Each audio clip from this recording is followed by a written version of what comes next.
అనగనగా ఒక ఊరిలో నలుగురు స్నేహితులుండేవాళ్లు. వాళ్ల పేర్లు టమాటా, ఉల్లిపాయ, పచ్చిమిరపకాయ, ఐస్ క్రీం. ఈ 4 మంచి స్నేహితులు. ఒకరోజు వీళ్లు నలుగురు సినిమాకి వెళ్లారు.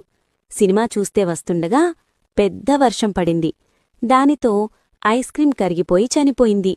అది చూసి ఉల్లిపాయ, టమాటా, పచ్చిమిరపకాయ ముగ్గురూ ఏడుస్తున్నారు. కాసేపు తర్వాత మళ్లీ నడుచుకుంటూ వెళ్తున్నారు.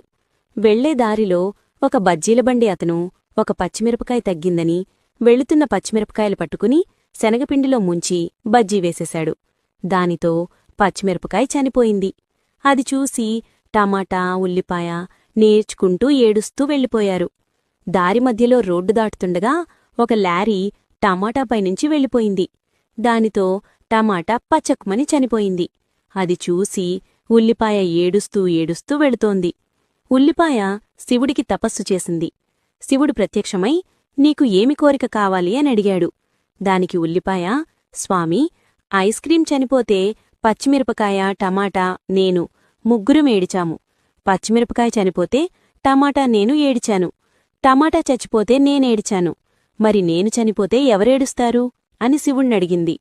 అప్పుడు శివుడు ఉల్లిపాయకి ఒక వరం ఇచ్చాడు. నిన్ను ఎవరైతే కోస్తూ ఉంటారో వాళ్లు కూడా కళ్లంట నీళ్లు వస్తాయి అని వరమిచ్చాడు. అందుకని అప్పట్నుంచి ఎవరు ఉల్లిపాయ కోసినా వాళ్లకి కళ్లంట నీళ్లు వస్తాయి.